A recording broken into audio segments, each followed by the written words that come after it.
बच्चों, आपको याद होगा कि लास्ट लेक्चर में हम लोगों ने ये डिस्कस किया था कि मैग्नेटिज्म ऑफ एटम जो है उसकी वजह कौन है, और हम लोग इस नतीजे पर पहुंचे थे कि एटम के अंदर मौजूद इलेक्ट्रॉन्स हैं जो असल में उस एटम के मैग्नेटिक बिहेवियर को डिफाइन करते हैं। और हम लोगों ने ये भी डिस्कस किया था कि इलेक्ट्रॉन्स जो है उनकी दो किस्म की मोशंस है जो मैग्नेटिज्म की वजह बनती हैं, एक उनकी ऑर्बिटल मोशन और एक उनकी स्पिन मोशन। अब हम इसको मजीद आगे लेकर चलते हैं कि ऑर्बिटल मोशन की वजह से मैग्नेटिक फील्ड और स्पिन मोशन की वजह से जो मैग्नेटिक फील्ड है, कभी कभार वो एक दूसरे को सपोर्ट करेंगे और कभी कभार एक दूसरे को कैंसिल करेंगे। अगर ऑर्बिटल मोशन का मैग्नेटिक फील्ड और स्पिन मोशन का मैग्नेटिक फील्ड एक दूसरे को कैंसिल कर दें तो फिर ओवरऑल एटम जो है उसमें तो मैग्नेटिक फील्ड खत्म हो गया। ठीक है, रिजल्टेंट मैग्नेटिक फील्ड एटम के लेवल पर नहीं है। स्पिन इलेक्ट्रॉन्स अपना मैग्नेटिक फील्ड प्रोड्यूस कर रहे हैं, इसी तरह से ऑर्बिटल मैग्नेटिक फील्ड भी प्रोड्यूस हो रहा है, लेकिन उनका जो ओवरऑल इफेक्ट है वो कैंसिल हो रहा है, तो एटम जो है उसमें कोई मैग्नेटिक फील्ड नहीं होगा। ऐसा एटम कहलाता है डायमैग्नेटिक एटम। ठीक है, तो जरा देखिए, what is diamagnetic substance? The substances in which the magnetic field is produced by the orbital and spin motion. वो जो दोनों मैग्नेटिक फील्ड प्रोड्यूस होते हैं ऑर्बिटल एंड स्पिन मोशन की वजह से of an electron in an atom add up to zero, इनका resultant zero हो जाए। Such substances are called diamagnetic substances. अब डायमैग्नेटिक सब्सटेंसेस की एग्जांपल्स क्या है? Copper, antimony, bismuth, water etcetera. ये आपके बुक के हिसाब से एग्जांपल्स हैं, और भी बेतहाशा एग्जांपल्स हैं, लेकिन हम बुक के स्कोप में रहते हुए बात करते हैं। अच्छा, डायमैग्नेटिक सब्सटेंस करेंगे क्या? अगर मैं एक मैग्नेट को डायमैग्नेटिक सब्सटेंस के करीब लेकर आऊंगा तो वो मैग्नेट को हल्का सा रिपेल करेंगे। ठीक है, वीकली रिपेल करेंगे। इसके लिए एक और वर्ड है, फीबली रिपेल करेंगे। ठीक है ना, तो diamagnetic substances are feebly repelled by the magnets. तो एक्सटर्नल मैग्नेटिक फील्ड में इनका बिहेवियर क्या होगा? ये मैग्नेटिक फील्ड से रिपेल होंगे। उसके बाद अगर हम देखें एटॉमिक लेवल पर जाकर कि उनके अंदर ऐसा क्या है कि हमारे पास जो मैग्नेटिक फील्ड है वो एड अप टू जीरो हो रहा है, तो हम देखते हैं कि उनके पास जो इलेक्ट्रॉन्स हैं वो सारे के सारे पेयर्ड इलेक्ट्रॉन्स हैं। तो इलेक्ट्रॉन्स जब पेयरिंग करते हैं तो एक दूसरे का मैग्नेटिक फील्ड जो है वो कैंसिल कर देते हैं। इस वजह से हम कहते हैं कि these materials have paired electron. ये तो होगी चंद बातें डायमैग्नेटिक सब्सटेंसेस के बारे में। लेकिन अब जरा देखते हैं कि हमारे पास अगर कोई ऐसा एटम हो जिसका मैग्नेटिक फील्ड जो ऑर्बिटल मोशन से प्रोड्यूस हो रहा है और जो स्पिन मोशन से प्रोड्यूस हो रहा है वो एक दूसरे को कैंसिल करने की बजाय वो एक दूसरे को सपोर्ट करें, तो फिर एटम के अंदर एक रिजल्टेंट मैग्नेटिक फील्ड मौजूद होगा। ऐसे एटम को हम कहेंगे कि ये एक पैरामैग्नेटिक एटम है। और ये पैरामैग्नेटिक सब्सटेंसेस की डेफिनेशन मैंने आपके सामने लिखी है। The substances in which orbital and spin motion of electrons in an atom support each other, एक दूसरे को सपोर्ट करें, and the atoms behave like a tiny magnet. तो एटम के अंदर एक मैग्नेटिक फील्ड मौजूद होगा, और जब किसी चीज के अंदर मैग्नेटिक फील्ड हो तो उसको तो हम मैग्नेट बोलते हैं। तो आपका एटम जो है it is behaving like a tiny magnet. Such substances are called paramagnetic substances. इनके example manganese, aluminium, iron, cobalt, nickel etcetera. अब हम देखते हैं कि अगर मैं एक एक्सटर्नल मैग्नेट इसके करीब लेकर आऊं तो ये क्या करेंगे? तो क्योंकि ये खुद एक टाइनी मैग्नेट की तरह बिहेव कर रहा है, तो जब मैं इसके करीब एक मैग्नेट लेकर आऊंगा तो ये हल्का सा अट्रैक्ट होगा मैग्नेट की तरफ। तो they are feebly attracted towards the magnet. उनके बारे में क्या था? Feebly repelled. ठीक है, ये इंपॉर्टेंट वर्ड्स मैं हाईलाइट कर रहा हूं। ठीक है, यहां पर देखें एड अप टू जीरो, यहां पर मैंने आपके सामने लिखा है कि एटम सपोर्ट ईच अदर। ठीक है, मोशन सपोर्ट ईच अदर। अच्छा, अब हम अगर इनके एटॉमिक लेवल पर जाकर देखें कि ऐसा क्या है इनके अंदर कि हमारे पास इनका मैग्नेटिक फील्ड एक दूसरे को सपोर्ट कर रहा है, तो हम जब देखते हैं तो पता चलता है इनके पास अनपेयर्ड इलेक्ट्रॉन्स है। ठीक है, जो अनपेयर्ड इलेक्ट्रॉन्स होते हैं उनकी स्पिन सेम डायरेक्शन में होती है, जिसकी वजह से हमारे पास जो मैग्नेटिक फील्ड है वो रिजल्टेंट जो है मैग्नेटिक फील्ड वो काफी स्ट्रांग होता है। स्टूडेंट्स, आप लोगों ने देखा कि डायमैग्नेटिक सब्सटेंसेस जो है वो फीबली रिपेल करते हैं मैग्नेट्स को और पैरामैग्नेटिक फीबली अट्रैक्ट करते हैं। लेकिन हमारी जिंदगी में बहुत सी ऐसी चीजें हैं जो मैग्नेट को वीकली अट्रैक्ट नहीं करती बल्कि बहुत स्ट्रांगली अट्रैक्ट करती, जैसे आयरन। तो आयरन क्या है? आयरन एक फेरोमैग्नेटिक सब्सटेंस है। अब ये फेरोमैग्नेटिक सब्सटेंस क्या होते हैं? चलते हैं नेक्स्ट बुक पर देखते हैं कि फेरोमैग्नेटिक सब्सटेंसेस बेसिकली क्या होते हैं। तो स्टूडेंट्स फेरोमैग्नेटिक सब्सटेंसेस क्या होते हैं? बाय डेफिनेशन मैं आपको बता चुका हूं कि फेरोमैग्नेटिक सब्सटेंसेस ऐसे सब्सटेंसेस होते हैं जो बहुत स्ट्रांगली अट्रैक्ट होते हैं मैग्नेट्स की तरफ। ये क्यों स्ट्रांगली मैग्नेटाइज होते हैं ये हम जानेंगे अभी थोड़ी देर में। और ये परमानेंटली मैग्नेटाइज रह सकते हैं, ऐसा नहीं कि मैग्नेट हट जाए तो इनका मैग्नेटिज्म खत्म हो जाता है, बल्कि ये बहुत अरसे तक मैग्नेटाइज रह सकते हैं। जैसे आप घरों में मौजूद मैग्नेट्स देखते हैं कि वो साला साल मैग्नेट ही रहते हैं, उनकी मैग्नेटाइजेशन खत्म नहीं होती। ऐसे सब्सटेंसेस को हम कहते हैं फेरोमैग्नेटिक सब्सटेंसेस। ठीक है, the substances in which atoms cooperate with each other in such a way so that they exhibit a strong magnetic effect and are strongly attracted by the magnets are called ferromagnetic substances। ठीक है, ferromagnetic substances में हमारे पास iron, nickel, cobalt, chromium dioxide and alnico. Alnico basically की एक alloy है iron का, aluminium, निकल और कोबाल्ट, इन तीन चार चीजों का जो अलॉय है उसे हम कहते हैं ऑलनिको। अब जरा देखते हैं कि हमारे पास ये फेरोमैग्नेटिज्म क्यों प्रोड्यूस हो रहा है, यानी कोई इतना स्ट्रांगली मैग्नेटाइज क्यों हो रहे हैं कुछ सब्सटेंसेस।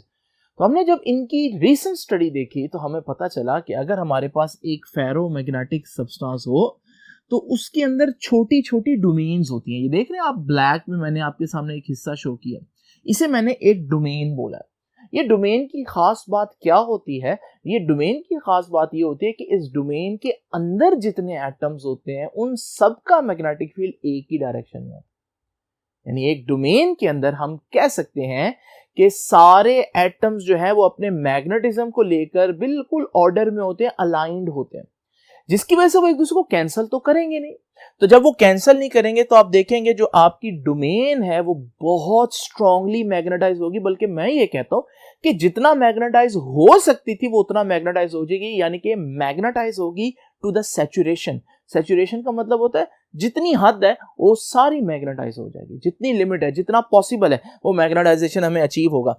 तो ये एक डोमेन जो है वो बहुत ज्यादा स्ट्रांगली मैग्नेटाइज होती है। डोमेन के बारे में आप लोगों ने 3-4 बातें याद रखनी है, वो सारे पॉइंट्स मैंने आपके सामने लिखे हैं। Recent studies of ferromagnetism have shown that there exist in ferromagnetic substances small regions called domains। तो ferromagnetic substances के अंदर छोटे छोटे रीजन्स होते हैं जिनको हम डोमेन्स कहते हैं। डोमेन्स में खास बात क्या है? Point number 1, domains are macroscopic size, यानी ऐसा नहीं कि बहुत छोटे, इसमें कोई चंद 1, 2, 10, 12 एटम्स होंगे, नहीं। डोमेन मैक्रोस्कोपिक यानी अच्छी खासी बड़ी चीज होती है। कितनी बड़ी जी? Size of the order of millimetre 10⁻³ और लेस। तो मिलीमीटर के साइज के होते हैं। आपको मालूम है कि आपके स्केल के ऊपर जो सबसे छोटी रीडिंग होती है वो 1 मिलीमीटर होती है, और मिलीमीटर आप आम आंख से देख सकते हैं। तो मैक्रो चीज ही हुई ना। डोमेन्स क्योंकि इतनी बड़ी होती है तो हम कहेंगे इसमें कितने एटम्स आते हैं? Domains are large enough to contain 10⁻12 to 10⁻16 atoms. ये अच्छी खासी बड़ी होती है, इसमें 10⁻12 to 10⁻16 एटम्स आ सकते हैं। ठीक है, with in each domain the magnetic fields of all the spinning electrons are parallel। Logic, एक डोमेन के अंदर सारे जो मैग्नेटिक फील्ड होते हैं हर इंडिविजुअल एटम के वो बिल्कुल पैरेलल होते हैं, एक ही डायरेक्शन में होते हैं to one another. That is हम ये कह सकते हैं कि each domain is magnetised to saturation. ठीक है, यानी जितना मैक्सिमम पॉसिबल कोई चीज मैग्नेटाइज हो सकती है तो डोमेन उस हद तक मैग्नेटाइज है, सैचुरेट हो गई है मैग्नेटाइजेशन में। और आखिरी पॉइंट क्या? Each domain behaves as a small magnet with its own north and south poles। अब देखें ना, हर एक डोमेन जो है वो एक छोटा सा मैग्नेट है, क्योंकि उसके अंदर सारे एटम्स जो है वो मैग्नेटिकली अलाइंड है। तो इसलिए मैं एक एरो यहां पर बना रहा हूं जो कि बता रहा है कि इसका एक पर्टिकुलर नॉर्थ और एक पर्टिकुलर साउथ है। लेकिन स्टूडेंट्स जरा देखें, मान ले कि एक डोमेन जो है वो फुली मैग्नेटाइज है, लेकिन क्या ये पूरा क्रिस्टल मैग्नेटाइज होगा? अगर आप गौर करें तो जरा नोट करें कि हमारे पास ये जो डोमेन है इसका नॉर्थ अगर इधर को है तो ये जो डोमेन है इसका नॉर्थ तो बिल्कुल ऑपोजिट है। ये डोमेन बहुत अच्छे से मैग्नेटाइज है, ये डोमेन भी बहुत अच्छे से मैग्नेटाइज है, लेकिन ये दोनों मिलाकर तो एक दूसरे का मैग्नेटिज्म कैंसिल कर देंगे ना। इसी तरह से इसको देखें, इसका मैग्नेटिक फील्ड इधर को है जबकि इसका जो मैग्नेटिक फील्ड है वो उधर को है, तो इन्होंने तो एक दूसरे को कैंसिल कर देना। तो आप देखेंगे कि हर जगह पर आपको ऐसी डोमेन्स मिलेंगी जो एक दूसरे को कैंसिल कर रही होंगी। तो हर डोमेन जो है बहुत ज्यादा मैग्नेटिकली सैचुरेटेड है, लेकिन ओवरऑल जो क्रिस्टल है वो बहुत ज्यादा मैग्नेटिक नहीं होगा, उसमें मैग्नेटिज्म नहीं होगा। क्यों? क्योंकि डोमेन्स कैसे जुड़ी हुई है? रैंडमली ओरिएंटेड, बेतरतीबी से जुड़ी हुई है। तो एक का नॉर्थ दूसरे के नॉर्थ को कैंसिल कर सकता है। तो ओवरऑल मैग्नेटिज्म फिर कैसे अचीव किया जाए, ये हम जानेंगे अब इसी लेक्चर के नेक्स्ट पार्ट में। तो चलते हैं नेक्स्ट बोर्ड पर, देखते हैं कि हम एक फेरोमैग्नेटिक मटेरियल को किस तरह से मैग्नेटाइज कर सकते हैं। ठीक है स्टूडेंट्स, ये मेरे पास एक स्पेसिमेन है जो फेरोमैग्नेटिक है, और आप देख रहे हैं कि इसमें डोमेन्स नजर आ रही है। हर डोमेन बहुत ज्यादा मैग्नेटिकली सैचुरेटेड है, लेकिन मसला वही है कि डोमेन्स इंडिविजुअली तो मैग्नेटाइज्ड हैं, लेकिन ओवरऑल जो स्पेसिमेन है उसमें मैग्नेटाइजेशन ना होने के बराबर है। ये बात मैंने यहां लिखी। इन एन अनमैग्नेटाइज्ड आयरन, यानी है फेरोमैग्नेटिक मटेरियल लेकिन अभी ये मैग्नेटाइज्ड नहीं है। In an unmagnetised iron the domains are oriented in a disorderly fashion, बेतरतीबी से जुड़ी होती है। उसका रिजल्ट क्या होगा? So that the net magnetic effect of a sizeable specimen is zero. ठीक है, साइजेबल स्पेसिमेन मतलब कि अच्छा बड़ा अगर साइज का हमारे पास एक क्रिस्टल हो तो उसमें हम देखेंगे कि मैग्नेटिक इफेक्ट नहीं आ रहा। When the specimen placed in an external magnetic field, अच्छा अब हम क्या करेंगे? अब हमने उसको मैग्नेटाइज करना है, ठीक है, तो हम क्या करेंगे? हम एक एक्सटर्नल मैग्नेटिक फील्ड अप्लाई करते हैं। ये देख रहे हैं आप, ये यहां पर मैंने एक नॉर्थ और एक साउथ शो किया है, यानी मैंने अपना जो स्पेसिमेन था उसको एक्सटर्नल मैग्नेटिक फील्ड में रख दिया। इससे क्या होगा? सारी डोमेन्स क्योंकि छोटे छोटे मैग्नेट थे तो वो नॉर्थ और साउथ को देखकर अपने आप को मैग्नेटिक फील्ड के साथ अलाइंड कर लेंगे। जब वो अपने आप को मैग्नेटिक फील्ड के साथ अलाइंड कर लेंगे तो सारी डोमेन्स के मैग्नेटिक फील्ड अब एक ही डायरेक्शन में हो गए। तो अब आप कहेंगे कि डोमेन्स तो उसी तरह से मैग्नेटाइज हैं जैसे पहले थी, लेकिन क्योंकि अब एक दूसरे के साथ अलाइंड है, ओरिएंटेड है सेम डायरेक्शन में, तो फिर हमारे पास अब ये पूरा का पूरा क्रिस्टल भी अच्छा खासा मैग्नेटाइज हो चुका होगा। अब ये पूरा स्पेसिमेन जो है ये मैग्नेटाइज हो चुका है। ठीक है, यहां पर लिखा है when the specimen placed in an external magnetic field, external magnetic field में अगर रखें the domains line up parallel, domains उसके पैरेलल हो जाएंगी to the lines of external magnetic field and the entire specimen becomes saturated. पहले domain saturated थी लेकिन हमारा जो स्पेसिमेन था उसमें मैग्नेटिक फील्ड नहीं था ओवरऑल, लेकिन अब डोमेन्स तो सैचुरेटेड हैं ही, लेकिन अब हमारे पास जो पूरा स्पेसिमेन है वो भी सैचुरेटेड हो गया। This process is called magnetisation. इस प्रोसेस को हम मैग्नेटाइजेशन कहते हैं। मैग्नेटाइजेशन में हम लोगों ने क्या किया? एक्सटर्नल मैग्नेटिक फील्ड अप्लाई किया। तो अगर आपसे पूछे कि मैग्नेटिज्म कैसे प्रोड्यूस किया जा सकता है फेरोमैग्नेटिक मटेरियल्स में, तो आप कहेंगे by applying an external field, और you can say by placing the specimen inside a magnetic field. ठीक है, मैग्नेटाइजेशन में आपने टोटल 3 बातें याद रखनी है। ठीक है, पहली बात मैंने आपको बता दी है कि मैग्नेटाइजेशन करनी कैसे है, एक्सटर्नल फील्ड अप्लाई करके। उससे होगा क्या?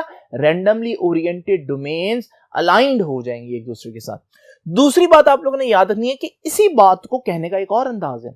जब हम कह रहे हैं कि हम लोगों ने डोमेन्स को अरेंज कर दिया, तो हम ये भी तो कह सकते हैं कि पहले ये डोमेन्स अरेंज नहीं थी, तो आपका जो एटम था वो एक पैरामैग्नेटिक एटम था, लेकिन अब आप देख रहे हैं कि हमारे पास ये एक फेरोमैग्नेटिक सिस्टम बन गया है, यानी स्ट्रांगली मैग्नेट की तरफ अट्रैक्ट होने वाला सिस्टम बन गया है। तो अगर मैं आपसे पूछूं कि इस प्रोसेस में क्या हुआ, तो हम ये भी कह सकते हैं कि paramagnetism has been converted into ferromagnetism. ठीक है, we can say that during magnetization paramagnetic behavior is converted into ferromagnetic behavior। ठीक है, अच्छा तीसरी बात आप लोगों ने क्या याद रखनी है कि क्या मैग्नेटाइजेशन का कोई और तरीका है? एक तरीका तो ये हो गया ना, एक्सटर्नल मैग्नेटिक फील्ड अप्लाई कर दें। क्या कोई और तरीका है? तो एक और तरीका भी है, और वो है कि आप किसी भी मटेरियल में से जो फेरोमैग्नेटिक है करंट पास करें। जब आप उसमें से करंट पास करेंगे तो करंट पास करने से भी डोमेन्स अलाइंड हो जाती हैं और फिर वो फेरोमैग्नेटिक सब्सटेंस बन जाएगा। तो मैग्नेटाइजेशन करने का एक तरीका क्या है? करंट पास करें। Another method to magnetise the substance is by passing current through the material. तो ये 3 बातें होंगी हमारे पास जो आप लोगों ने मैग्नेटाइजेशन के बारे में याद रखनी है। अब जरा देखते हैं क्या ऑपोजिट हो सकता है, यानी क्या मैं इस सिस्टम से इसमें जा सकता हूं, यानी अलाइंड हो डोमेन्स और मैं उनको डिसओरिएंट कर दूं। क्या ये मुमकिन है? बिल्कुल ये भी मुमकिन है, लेकिन ये कैसे किया जाएगा? ये किया जाएगा हीट देकर, क्योंकि आपको मालूम है जब हीट दी जाती है तो एटम्स की जो वाइब्रेशनल किनेटिक एनर्जी वो बढ़ जाती है, वो तेजी से वाइब्रेट करना शुरू हो जाता है, जिससे उनकी अलाइनमेंट खराब होना शुरू हो जाती है। तो जब अलाइनमेंट खराब होगी, डोमेन्स फिर से इस तरह से रैंडमली ओरिएंट हो जाएंगे। तो ये जो प्रोसेस है ये मैग्नेटाइजेशन तो नहीं है, ये तो उसका उल्ट है, इसे हम कहेंगे डीमैग्नेटाइजेशन। ठीक है। The thermal vibrations of atoms of a ferromagnetic substance tend to disturb the orderliness of the domains. Thermal vibrations. ठीक है. When they are heated, they begin to lose their orderliness. ठीक है. उनका ऑर्डर जो है वो खत्म होना शुरू हो जाएगा, उनकी तरतीब खत्म होना शुरू हो जाएगी due to increased thermal motion, क्योंकि उनकी थर्मल मोशन बढ़ गई है। इस प्रोसेस को डीमैग्नेटाइजेशन कहते हैं। ठीक है। अब डीमैग्नेटाइजेशन के बारे में भी आपने 3 बातें याद रखनी है। पहली बात मैंने आपको बता दी है कि डीमैग्नेटाइजेशन होती क्या है। अच्छा, डीमैग्नेटाइजेशन में आप इसको इसमें कन्वर्ट कर रहे हैं, दूसरे अल्फाज में फेरोमैग्नेटिक बिहेवियर को पैरामैग्नेटिक बिहेवियर में कन्वर्ट कर रहे हैं। ठीक है। तो देखिए, we can say that during demagnetisation ferromagnetic substance is converted back to a paramagnetic. वहां मैंने क्या बोला था, पैरामैग्नेटिक से फेरो बन गया, यहां फेरोमैग्नेटिक से पैरामैग्नेटिक बन गया।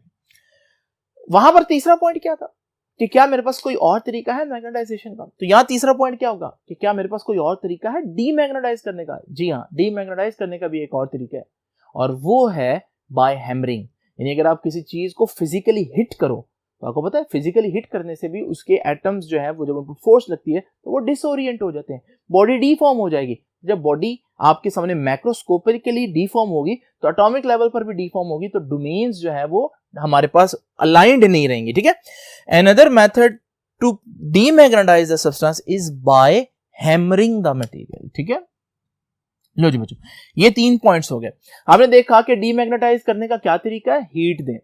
अब एक खास अमाउंट ऑफ हीट होगी, एक खास टेम्परेचर होगा जिसपे जो हमारा मटेरियल है वो डीमैग्नेटाइज हो जाएगा, या दूसरे अल्फाज में एक खास टेम्परेचर होगा जो मैंने अगर प्रोवाइड कर दिया तो हमारा जो फेरोमैग्नेटिज्म है वो सिर्फ पैरामैग्नेटिज्म रह जाएगा। ठीक है ना। तो उस टेम्परेचर को कहते हैं क्यूरी टेम्परेचर। तो what is Curie temperature? The temperature above which a ferromagnetic substance becomes paramagnetic is called Curie temperature. याद रखिएगा ऑब्जेक्टिव के लिए, the Curie temperature for iron is 750 degree Celsius. Students, एक और बात जो कल डिटेल में आएगी अगले लेक्चर में, लेकिन अभी मैं आपको थोड़ा सा उसको बता दूं। हमारे पास जो मैग्नेटिक सब्सटेंसेस हैं वो 2 तरह के होते हैं। एक को हम कहते हैं soft magnetic substances. Soft magnetic materials क्या होते हैं? ऐसे मैग्नेटिक मटेरियल जो आसानी से मैग्नेटाइज हो जाए, तो फिर वो आसानी से डीमैग्नेटाइज भी हो जाएंगे। जैसे कि खुद आयरन एक सॉफ्ट मैग्नेटिक मटेरियल है। तो सॉफ्ट मैग्नेटिक मटेरियल्स क्या होते हैं? Which can easily magnetise and which can also easily demagnetise. आसानी से मैग्नेटाइज हो जाए, आसानी से डीमैग्नेटाइज हो जाए, जैसे कि आयरन खुद। ऐसे मटेरियल्स कहां इस्तेमाल होते हैं? जहां हम चाहते हैं कि चीज मैग्नेटाइज ना हो, और अगर हो तो जल्दी से डीमैग्नेटाइज हो जाए, ज्यादा एनर्जी हमें ना इस्तेमाल करनी पड़े डीमैग्नेटाइज करने के लिए। तो ऐसी चीजें इस्तेमाल होती है हमारे पास इलेक्ट्रोमैग्नेट्स में और ट्रांसफार्मर के कोर में। इसकी मजीद डिटेल हम कल डिस्कस करेंगे। और उसके बाद आप लोगों ने यह भी याद रखना है कि हमारे पास हार्ड मैग्नेटिक मटेरियल्स वो मैग्नेटिक मटेरियल्स होते हैं जो बहुत मुश्किल से मैग्नेटाइज हो जाए, लेकिन एक दफा जब वो मैग्नेटाइज हो जाते हैं तो फिर वो आसानी से डीमैग्नेटाइज भी नहीं होते। आप खुद सोचें ये कहां इस्तेमाल होंगे?